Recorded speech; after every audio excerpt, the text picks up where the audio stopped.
The chair recognizes the gentleman from Kentucky, Mr. Massie, for 5 minutes. Thank you, Madam Speaker. Congress created the Department of Justice. Congress funds the Department of Justice, and Congress is responsible for the oversight of the Department of Justice. When will we see justice?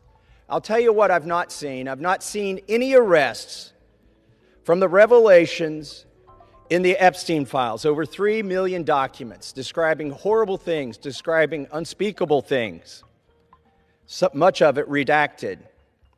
Over 24 people have resigned, CEOs, members of government worldwide, but I haven't seen any arrests or investigations here in the United States from this Department of Justice. Prince Andrew, Duke of York, who has since been stripped of his royal titles due to his affiliation with Jeffrey Epstein, has been arrested. Peter Mandelson, who previously served as UK's ambassador to the United States, resigned in disgrace from United Kingdom's House of Lords and the Labour Party, and he's been arrested. Former Prime Minister of Norway, Torbjørn Jagland, has been charged. But we don't see any charges, arrests, or investigations in the United States. What do we see?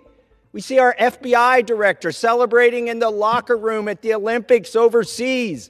It's fine to be proud of this country, but we should be proud of this country because we have a system of justice that works, and yet we do not.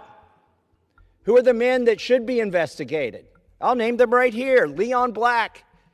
You don't even have to see past the redactions to see that this man needs to be investigated. Jess Staley, accused of terrible things. It's right there in the files. Why is he not being investigated? And Leslie Wexner, why did the FBI list him as a co-conspirator in their own documents in a child sex trafficking case and then tell him, according to him, that they had no questions for him?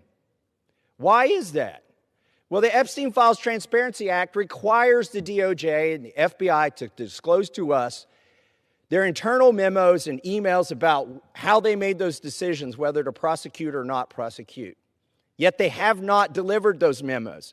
And we still don't have the memos and documents and emails from 2008 to explain why Jeffrey Epstein was given such a light sentence in what would have been an open and shut case of child sex trafficking, which allowed him to go back and recommit these terrible crimes, create hundreds of more victims, and ensnare so many other people in his conspiracy.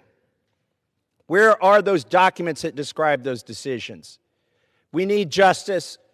We want the Department of Justice to get to work, and that's what they need to do now.